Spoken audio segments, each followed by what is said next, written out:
Oke, bismillahirrahmanirrahim. Assalamualaikum warahmatullahi wabarakatuh. Saya akan menjelaskan materi matematika komputasi yaitu logika proposisi.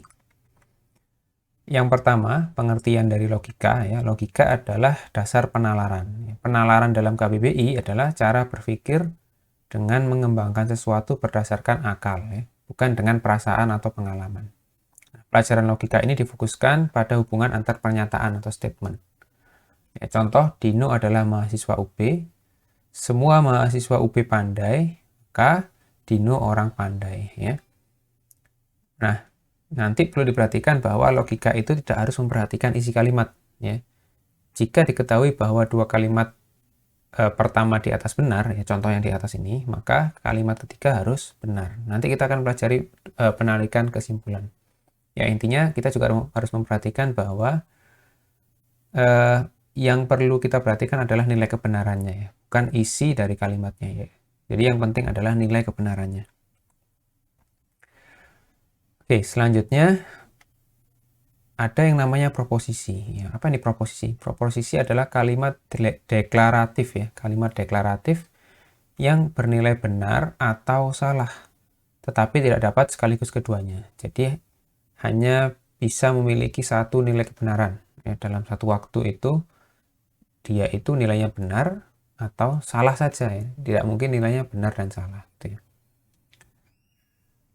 Nah, nilai kebenaran itu adalah kebenaran atau kesalahan dari sebuah kalimat ya. Jadi sebuah kalimat itu bisa memiliki nilai kebenaran. Contohnya tadi Dino adalah orang yang pandai misalnya, atau mahasiswa yang pandai. Benar atau enggak? Ya, itu nilai kebenarannya. Bisa jadi benar, bisa jadi tidak ya. Nah, proposisi selalu dinyatakan dalam kalimat berita ya. Jadi nanti kalau ada kalimat yang ada tanda tanyanya, berarti kalimat tanya, berarti dia bukan proposisi ya. Atau ada kalimat ada tanda serunya, itu berarti bukan proposisi. Contoh di sini. 12 lebih besar daripada 19.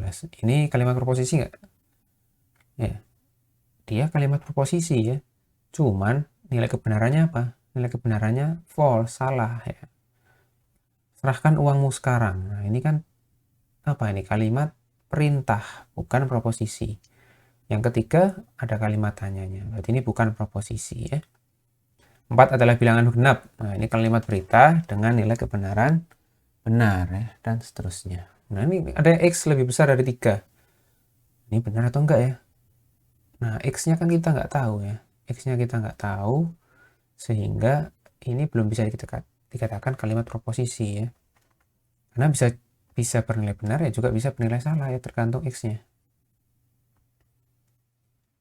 Oke, kita lanjutkan. Macam proposisi ya. Macam proposisi ini bisa kita kategorikan menjadi 2 ya.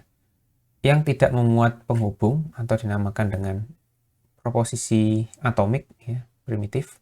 Contohnya 6 adalah bilangan bulat. Ini satu kalimat berita. Ini dinamakan dengan proposisi yang atomik. Lalu yang kedua adalah kalimat yang memuat penghubung. Penghubungnya bisa atau, bisa dan, bisa jika maka ya. Maka disebut dengan proposisi majemuk atau kompon ya. Contohnya apa? Budi pandai bermain sepak bola dan, nah di sini ada dan futsal. Simbol-simbol yang digunakan ya bisa dengan huruf kecil. Contohnya seperti ini. P, Q ya. P ini simbol yang merepresentasikan 6 adalah bilangan genap. Q ini merepresentasikan 2 tambah 2 sama dengan 4. Nah, sekarang kita masuk ke macam-macam konektif ya, penghubung. Tadi kan ada yang namanya proposisi majemuk, ada penghubungnya. Nah, ternyata penghubung ini juga ada simbolnya ya.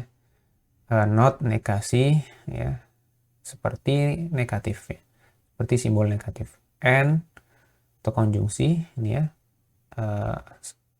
arahnya ke atas ya, seperti arah panah ke atas. Lalu ada or, disjungsi atau inclusive or ya, simbolnya ke bawah, kebalikannya N. Lalu ada exclusive or atau biasanya disingkat X ya, pakai X O R ya, XOR biasanya. Nah, exclusive OR. Nah, seperti ini. XOR. Simbolnya ini ya, tanda plus di dalam lingkaran. Lalu ada implikasi. Simbolnya tanda panah ke kanan. Lalu implikasi ganda atau bisa juga disebut dengan biimplikasi ya. Biimplikasi.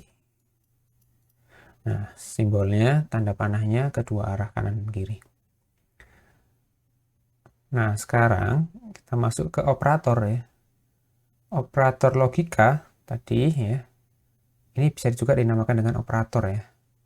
Operator ini ternyata ada macamnya juga ya. Nah, operator yang hanya membutuhkan satu buah proposisi disebut dengan operator UNER. Contohnya apa? Contohnya operator not atau negasi. Yang mana? Yang ini tadi ya. Nah, ini ternyata hanya butuh satu buah proposisi ya. Lalu yang mengoperasikan dua buah proposisi disebut dengan operator biner. Contohnya AND, OR, XOR ya, exclusive OR ya, XOR. Nah, contoh seperti ini. Ini adalah operator negasi. Dia tadi masuk ke dalam UNER, hanya butuh satu buah proposisi. Kenapa? Oke, kita lihat contohnya.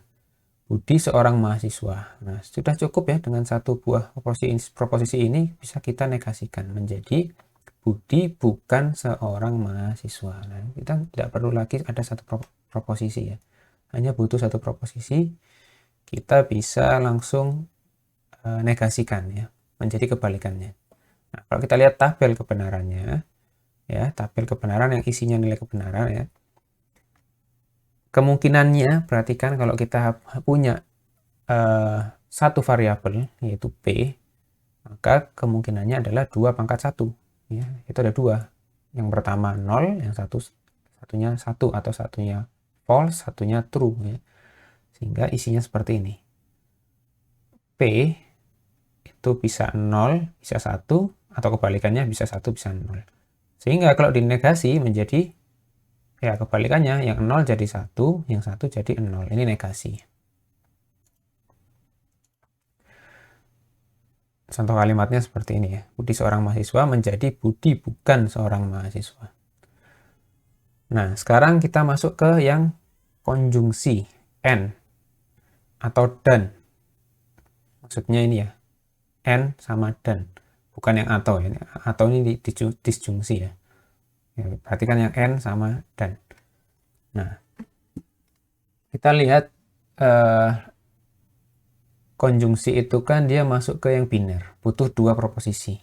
Dua proposisi berarti ada dua variabel ya, P sama Q. Ada dua kalimat proposisi P sama Q. Nah, berarti kombinasinya kemungkinannya ada 2 pangkat 2 ya. Ada 4 ya. Ada 4 kombinasi. Nah, nulisnya gimana ya? Kita tulis dulu yang P di sini. Variabel yang pertama P. P misalnya dimulai dari 00 dulu nggak masalah ya, dibagi 2. Jadi kita bagi 2 dulu, kemungkinannya kan kita sudah tahu ya, 2 pangkat 2 ada 4, jadi barisnya ada 4, pasti ada 4. Nah, nanti nulisnya gimana? Dibagi 2 dulu, 4 bagi 2 ada 2, berarti 0-nya kita tulis 2 kali, 0, 0, baru 1, 1 ya. Setelah itu dibagi yang Q ya.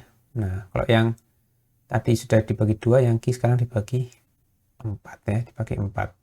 Berarti 1 ya, 0. Nah, ini setiap satu baris itu berubah ya. 0, 1, 0, 1. Nah, jadi seperti itu.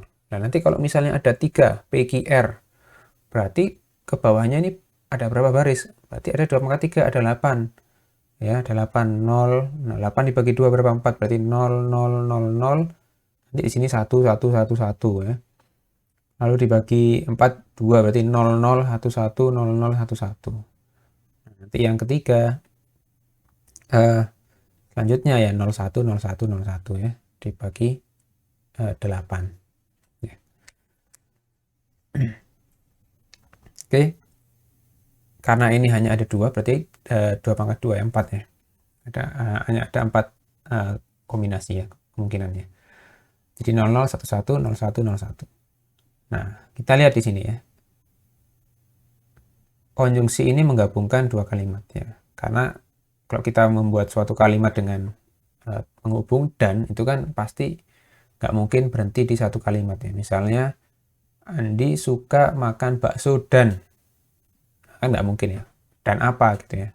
Andi suka makan bakso dan tom yum. Nah, kan ada kalimat keduanya. Contohnya di sini. Berarti kalau kalimat pertama itu punya nilai kebenaran ya, kalimat kedua juga punya nilai kebenaran, maka hasil konjungsinya nanti ada nilai kebenaran baru. Nah, di dan itu paling gampang. Dan itu yang paling kuat itu adalah nilai false-nya atau nilai yang salah. Sehingga kalau mau benar, kedua-duanya harus benar. Ya, itu kalau dan. Karena yang paling kuat salah, kalau ada salah satu aja dari proposisi itu yang memiliki nilai kebenaran yang salah, maka otomatis hasil konjungsinya akan bernilai salah. Nah, kita lihat contohnya di sini. Di sini ada yang bernilai salah. Ya, 0. Kebetulan yang Q juga salah, otomatis P dan Q salah. Nah, oke, kita lihat contoh yang kedua. 0 dan 1. Nah, ini sudah ada 0 ya. Karena tadi sudah saya jelaskan bahwa kalau dan itu paling gampang ingatnya, salahnya paling kuat. Nah, sudah ada 0 di sini. Otomatis P dan Q-nya ya ikut yang 0 ya, karena tadi paling gampang ya kita ngingetnya 0-nya paling kuat ya. Ini juga walaupun P-nya 1, nah tapi Q-nya ada 0, tetap nanti hasil konjungsinya 0. Nah, gimana biar dia bisa benar?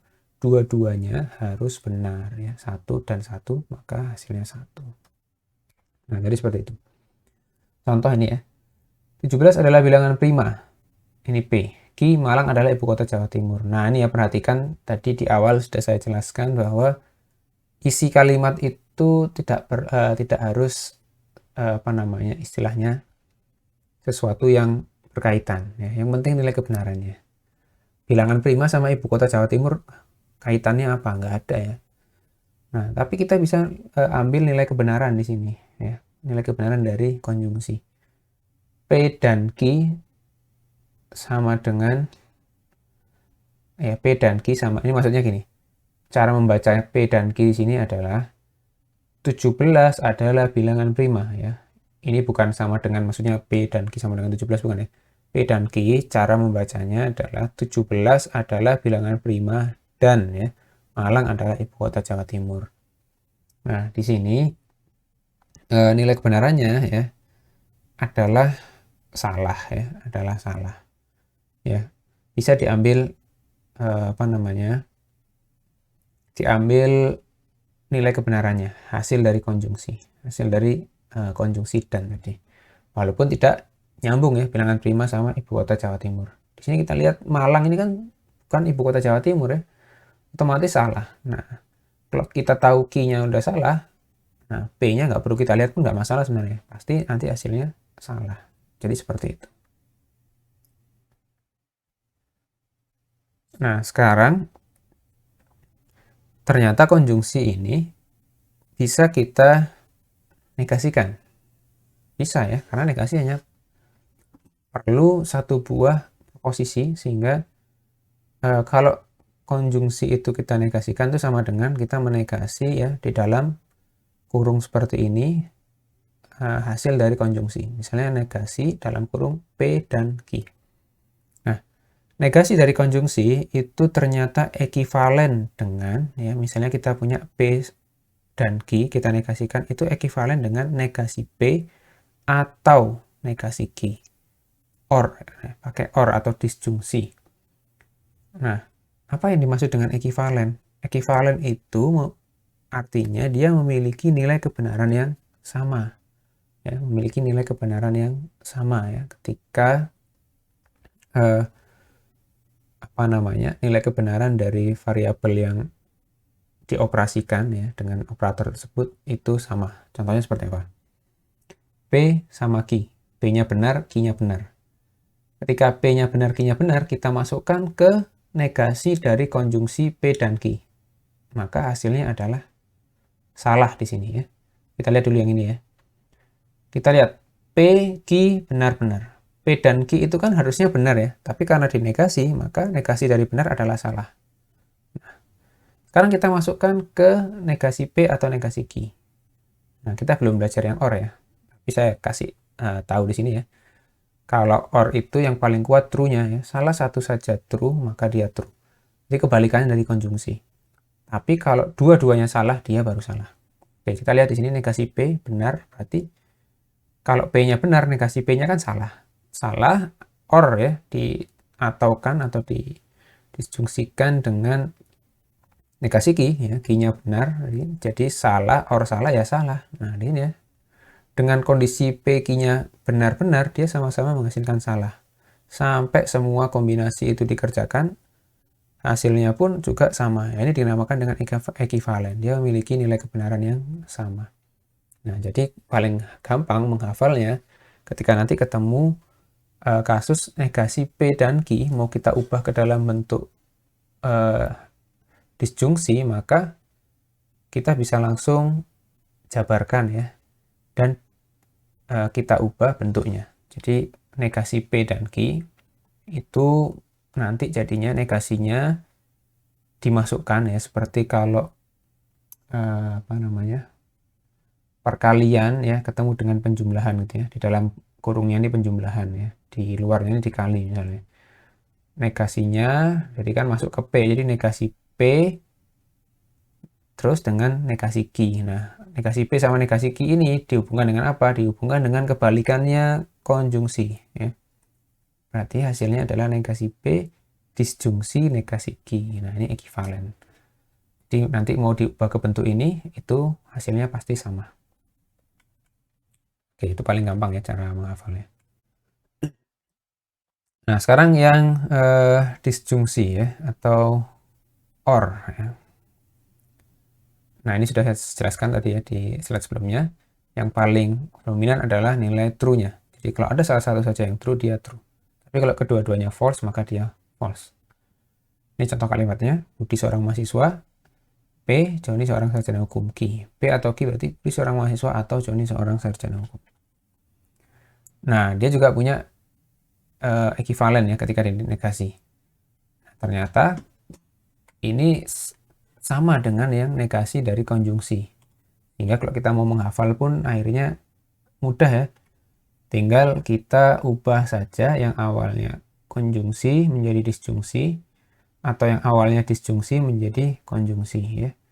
Jadi negasi dari P atau Q itu ekivalen dengan negasi P dan negasi Q ya. Ini ya. Negasi P dan negasi Q. Kalau yang tadi negasi dari negasi P dan Q berarti ya negasi P atau negasi Q ya. Kalau yang tadi ya.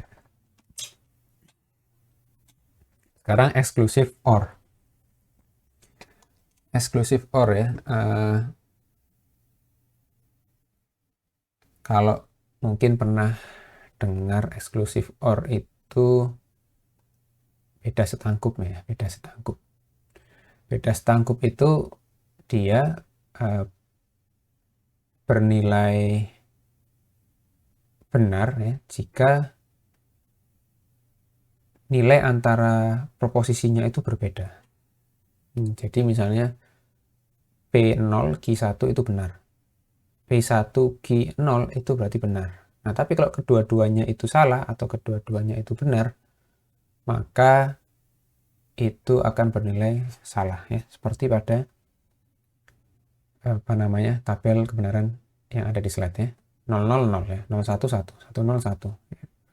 Berbeda langsung dia bernilai benar. Jika sama dia bernilai salah. Contohnya ya, presiden adalah lelaki, presiden adalah perempuan. Ini pakai simbol exclusive OR ya, karena nggak mungkin presiden itu laki-laki dan perempuan ya, nggak mungkin dua-duanya ya. Jadi hanya salah satu ya. Oke, kita lanjutkan XOR ya, atau exclusive OR tadi itu ternyata juga punya yang ekivalen ya, yang ekivalen. Nah, Ekivalennya dengan apa ya? Ekivalennya ini cukup panjang ya. Cukup panjang. Misalnya ada P XOR ya, ada setangkup dengan Q. Maka dia ekivalen dengan P dan negasi Q atau negasi P dan Q. Nah, ini cukup panjang ya. P dan negasi Q atau negasi P dan Q. Nah, selanjutnya implikasi ya, disebut juga dengan proposisi bersyarat atau kondisional. Nah, cara bacanya biasanya jika P maka Q. Notasinya menggunakan tanda panah. Contohnya, Jono berusia 17 tahun. Jono dapat memperoleh SIM. Ya. Ini P sama Q ya. Nah, jika Jono, misalnya kita menggunakan implikasi, jika Jono berusia 17 tahun, maka Jono dapat memperoleh SIM. Jika P maka Q ini seperti ini ya. Bila P terjadi, maka Q juga terjadi ya. Tidak mungkin peristiwa P terjadi, tetapi peristiwa Q tidak terjadi. Sehingga P itu dinamakan dengan hipotesa ya, atau premis atau kondisi. Nah, Q ya dinamakan dengan konklusi ya, atau konsekuen ya, atau kesimpulan ya. Jika P maka Q ya. Ini hipotesisnya ya, konklusinya itu Q-nya. Kalimat lain dari jika P maka Q, kita bisa tulis dengan jika P, Q, P berimplikasi Q, P hanya jika Q, Q jika P, Q bila mana P, P syarat cukup agar Q, Q syarat perlu bagi P.